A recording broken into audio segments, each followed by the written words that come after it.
Hello everybody, welcome back to the channel. My name is Glubman, and we are going to be doing the Forge Your Fate Steam Summer Sale Adventure. I haven't done it yet, so I figured now's the perfect time to do it. So let's do it. Time to forge your fate. Obviously, you are a hero. Everyone says no, but what kind? This year's summer sale is no ordinary deep discount super sale. You are about to face a gauntlet of short stories, each ending with a choice that will help classify what sort of hero you are.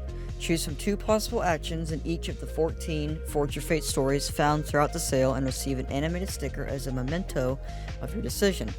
Upon completing all of the stories, you'll get one of 5 unique badges reflecting your choices. So get choosing. All items must be claimed before July 8th, when the summer sale comes to an end. You always knew you were a hero.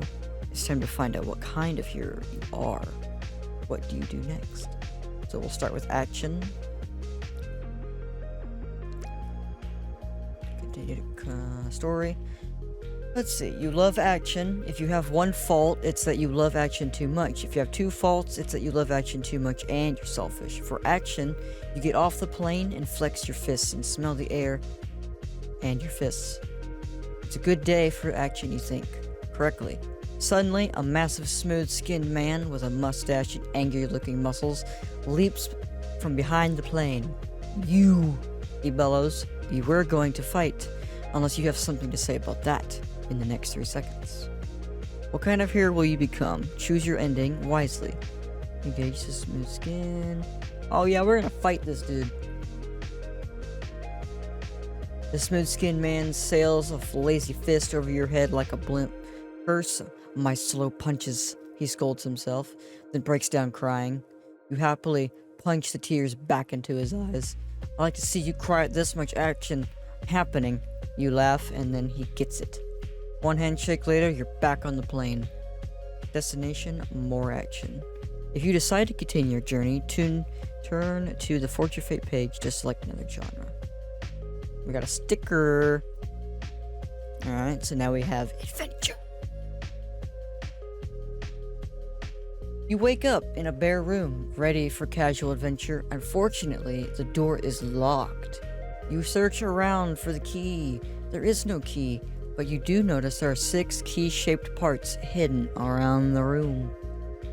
What kind of hero will you become? Choose your ending wisely. If you collect the key-shaped parts, turn to page 20. Try to figure out another way out. No, we're gonna use those keys. We're gonna collect those key-shaped parts. You find all the key parts and chew them together until they are a wadded up mess of lead and teeth. You mash this into the keyhole several times, but the door pretends it doesn't understand what you want it to do. Suddenly, you clutch your stomach and start vomiting. Lead poisoning. They can't ignore this. Just as you planned, paramedics unlock the door and race to your twitching body to restart your clever heart. Success! Next stop, another room. Probably in a hospital.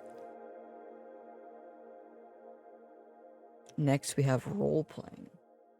Let's see what role-playing gives us. You have assumed the role of a fictional person who is better than you in every way. You look in the mirror and admire your improved face. So much better than the older, fatter, uglier face you usually see when you look at things like this. You pull up your stats. Nice. You fiddle with your stats a bit as your muscles begin bulge and shrink, and the brain in your head gets bigger and smaller. You give yourself maximum stealth and suddenly forget where you are. You put it back to normal and give yourself brown hair. Nice. Time to reclaim your birthright, the helmet of Ibn Morrow, right after you choose some facial hair and a vest. If you decide you're ready enough, turn to page 29. I think we're good. Yeah. I like facial hair and a vest. I'm good. I'm ready. You decide you're ready enough and enter the dungeon. You are immediately stabbed. You're not part of the facial hair and vest clan, says an orc. How can you tell? Asks the wizard, uncertain. The orc walks through his reasoning, pointing to your gasping, hairless face and naked stabbed torso. The wizard nods. Luckily, back on the character screen, you took the skill points most people waste on strength and intelligence and gambled them all on massively unpopular coronary artery disease. The orc's knife is unable to pierce the thick, plague-covered walls of your heart. Since your character is either too weak or too stupid to stand up, the wizard and orc stab you over and over again in the heart until the rusty weapons break. Eventually, the way they wander off, your character is the best. You are a fantasy genius. And now we have Clash of the Tyrants, my bad. Alexander the Great, Napoleon, Sauron. What do these men all have in common? They were the greatest military minds in Middle-earth, and none of them could read. That's where you come in. Can you teach Sauron to read? It ain't gonna be easy, friend. Sauron's too proud to admit he's illiterate. Illiterate. Oh my god, can I read? Napoleon's too short to read. Alexander the Great doesn't even speak English. It's an epic strategic showdown to see who can read Watership Down first. That's all on you! You apply a hands-on teaching style turn. If your teaching style is more intellectual. Yeah. I don't even want you idiots to read Watership Down, you say, throwing the book in the toilet, because you can't and you never will. Sauron bursts into tears. Alexander the Great and Napoleon rush to his side to comfort him, united in their hatred for you. Bingo! Your reverse psychology worked. Fueled by a desire to spite you, the trio don't just read Watership Down, they write the sequel, which you might know as a little movie called The Lord of the Rings. Your guys, your little men, you did it. Simulation. While playing your favorite space flight sim, Savior of Centauri, your concentration is broken by a knock at the door. An alien in a tight-fitting purple robe tells you he's scattered copies of Savior of Centauri throughout the galaxy, looking for a champion to fight Baron Fornax. And while your high scores aren't very impressive, you're middle of the pack on your very best day, you couldn't help but notice how well you pause the game when you give up. When I find my champion, he tells you, the greatest player of Savior of Centauri the galaxy has ever seen, person whose raw, simulated piloting skills will outdog fight Baron Fornax and save a grateful universe from extinction. Could you pause their game for them when they get tired? If you grab the alien and yank him inside, turn to page 30. I'm gonna agree to it. On the day of the big universe-saving Savior of Centauri battle with Fornax waiting patiently behind his personal computer on the other end of the gymnasium, guess who doesn't show up? You. That's because you didn't also show up for non-simulated court-ordered traffic school, and the county, suspended your driver's license. So guess who's going to have to take the bus? You. But now guess who's never ridden the bus and doesn't know how bus riding works? With a sense of impending doom, once again, guess you. Still, you scrape your courage, stumble to the corner, step gingerly onto the first bus that arrives, trying to stay calm. It works, but then your lack of experience catches up with you and you fall out of the bus. You're still 3 blocks from your stop. Can you make it in time to save the universe? Not without a bus, that's for damn sure, you tell the stony-faced group of Metro Saw vice presidents of bus simulator story development. Silence. Then the soft sounds of weeping. You are the best writer. And what do we have next? A sports and racing. Alright. Andretti Earnhardt, Racer X, all great names in racing, but even their considerably driving skills pale in comparison to those of Corky sensation Mr. Peanut Muffin. However, after a long 49 career 20 minutes in human years and a recent string of crushing defeats, MPM has decided that his next race will be his last. As a member of the famed Racers pit crew, you are determined to ensure your boss wins his last race. I'm not going to sabotage him. I owe it to him to make him win. Encouraged by your words, the Corgi gets behind the wheel and gives it his all. After an intense back and forth, the race ends in a photo finish between Mr. Peanut Muffin and his long-standing cat rival, Danica Patrick's cat. While waiting for the official result, the Corgi holds his head as high as 1,000 years of inbreeding will allow. Win or lose, this race will be remembered forever.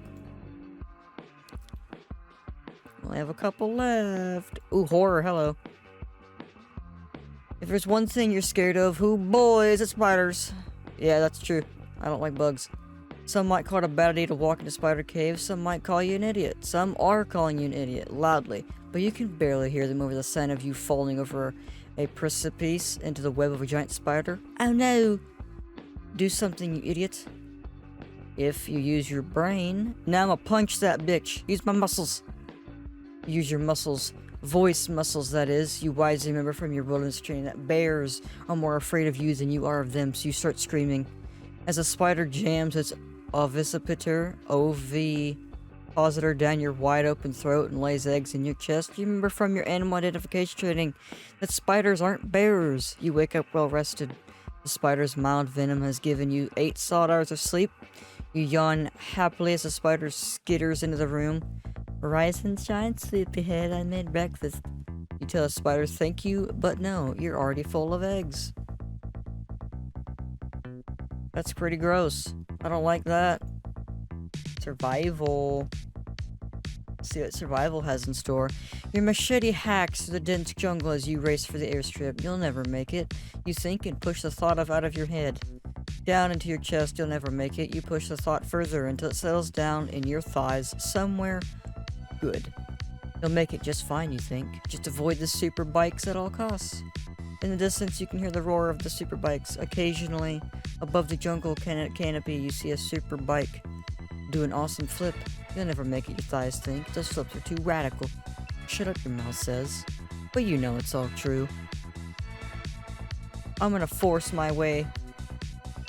Rah, you say, slinging your way your machete and blundering full speed into the jungle. Branches tear at your face, snakes dive out of trees at your face. Yeah, snakes dive out of trees at your face, rocks leap up from the ground and hit your face. You stumble out of the jungle onto the airstrip where your biplane awaits. You taxi frantically down the runway as super bikes burst out of the tree line. One gets close and does a sick jump right at the cockpit. You pick up a book from the pile of books you always keep in the plane and throw it at the super bike, knocking it off the wing.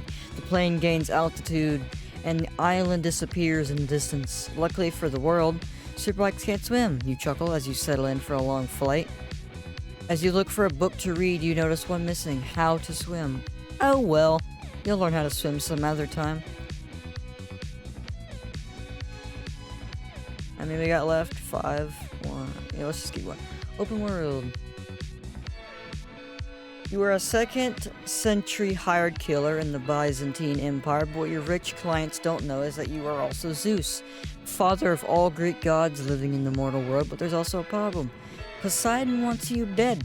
There's also another problem. You're a member of the Knights Templar, sworn to protect the bloodline of Christ. That's a lot of problems, even for Zeus. But there's an even worse problem. A local storekeeper needs you to find 100 feathers scattered around the city before he'll sell you a clay pot, which you apparently need, even though they're everywhere. Anyway, the good news is, it looks like your boring feather hunt will have to wait, because there's an angry mob of Byzantine guards lurking outside the pottery store. You're gonna have to quietly assassinate them all, or find them 50 feathers each for some reason. Are feathers currency in the Byzantine Empire or something? Who knows? We're gonna fight our way out of the store. You silently assassinate them all in the street in broad daylight as you're dragging the last one into the giant body pile under the street's only shadow. You trip and accidentally sit on the vial with the blood of Christ in it. So now, you got a new problem, because the Knights Templar are not gonna be happy about this. Sci-fi. Ooh, this should be fun. It is the year 2029. Synthesizer hum. PSI Gentech owns 99.999% of the world's most precious non-renewable resource, IP. Synthesizer swells. You are Enzo Monowire, owner of the only fictional character not controlled by PSI Gentech, Marmaduke, a large cartoon dog popular in the 1950s. But now PSI Gentech has a Netflix deal, and they're coming for you. I'm gonna try to outwit them. You know something the cyber suits don't. Marmaduke can't be held in a cage. Marmaduke is a gift to the world. You race in your Cyber 2004 Honda Element to the Copyright Office and file the paperwork to put Marmaduke into the public domain. The clerk tells you that Marmaduke has been in the public domain for 57 years. I see, you say, tossing your katana from hand to hand. 5 minutes of silence follow. The clerk asks, "Do you actually see?" You don't, but the government can't know that. You turn around and stalk back outside, your trench coat billowing in the neon breeze, secure in the knowledge that you have saved Marmaduke. Somehow.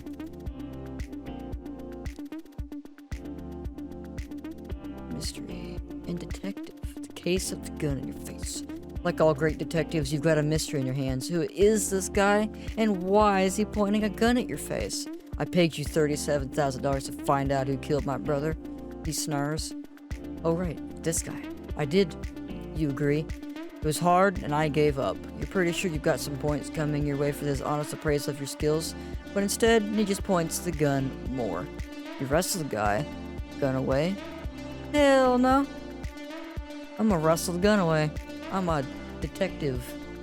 I know some stuff. You reaching out, grab the gun easily as a bullet pierces your chest. Wow, did that hurt, you say, watching blood flower in your shirt and bag up at the bottom where you've tucked in. He looks concerned. Are you gonna be okay? Can I have my gun back? You shake your head sadly. No to both those questions. Well, damn, I died.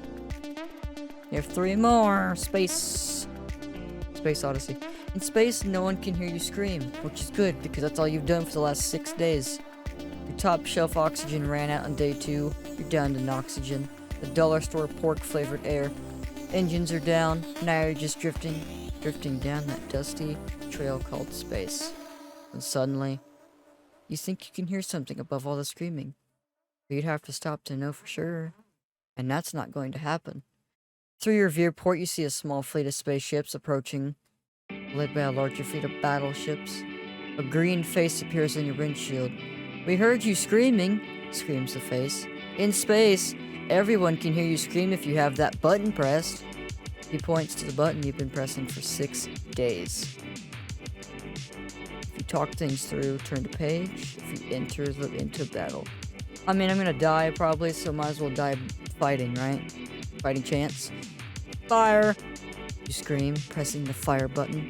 Your indoor gas fireplace sparks to life, bathing the cockpit into a flickering warm glow. Green face impressed.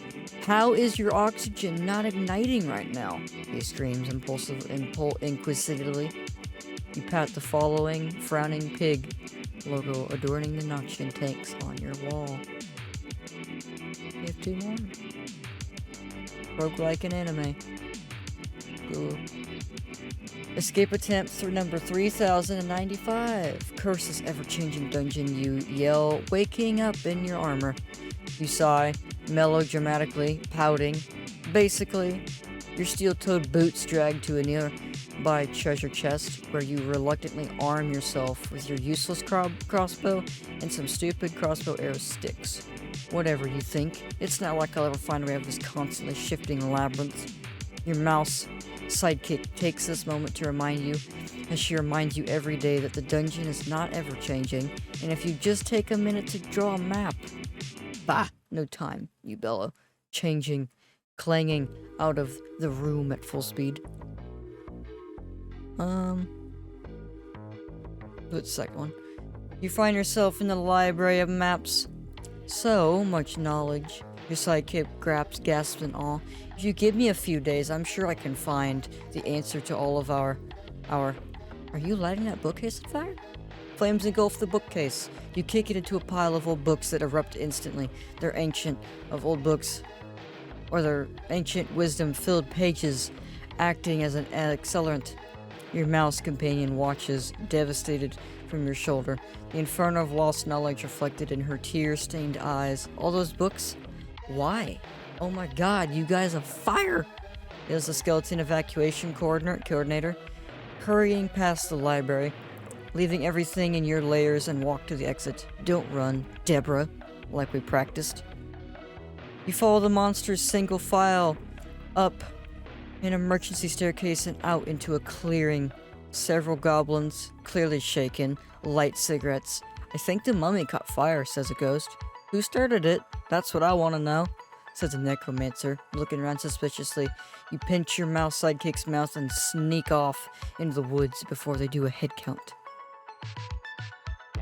Last one! Anime.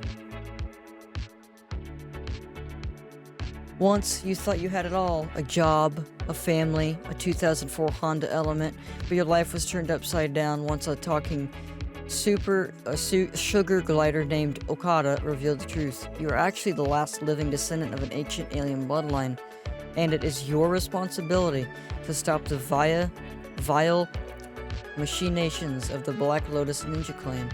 After 200 episodes, several spin-offs, and an arch-enemy who ended up being your long-lost mind control sister, you finally tracked down the leader of the evil ninja cult that you vowed to destroy back in episode 3 for some reason. So, let's see. You unleash your ultimate attack. Yeah. Ultimate attack. Energy whirls around you as you focus your chi and prepare to unleash your devastating final attack. The forgotten but technically still legal Oblivion technique. Minutes turn to hours, you miss your rent payment. Seasons change, you're evicted, your niece graduates from middle school, then high school. Finally, you're ready to unleash the devastating blow that you trained half a lifetime to master. Unfortunately, your arch-rival already walked out of the line of your fire of your Oblivion technique several years ago and now owns 4 auto zones in Tampa. He, his wife, and 3 adorable kids send you a card every Christmas, which you never receive because you're still here preparing to fight them. Let's see what badge we got. Please be the adventure badge. Yes! Yay! Hello! I got the one I wanted. Hell yeah. You are the Trailblazing Explorer. Nothing thrills you more than being the first to set foot on a floating continent or diving into the depths of a lost city. Your archaeologist friends say you should spend less time punching Nazis and more time dusting grains of sand off femurs. They're gonna be dusting grains off of your foot out of their ass if they don't get off your back about this stuff. Yes, I got the one I wanted. Oh, I got a new avatar frame? Sweet. I guess we can go equip it. That's pretty cool, I like that. I got the one I wanted. I'm an adventurer. Yes! I like it. It looks nice. I like the badge. Oh yeah, we got some new stuff, didn't we? New stickers. We got new stickers. And we got the Trailblazing Explorer. Hell yeah. Got the one I wanted. Well, thank you for joining me on the Forge Your Fate journey for the Steam Summer Sale. I do have a couple more Summer Sale videos coming. My purchases, which there'll be 2 different purchases. My main big one, and then probably a second purchase before the sale ends. And then another library adjustment video. So look forward to that. And without further ado, if you like this video, like and subscribe. It helps me dearly, please. And I will see you all in the next video.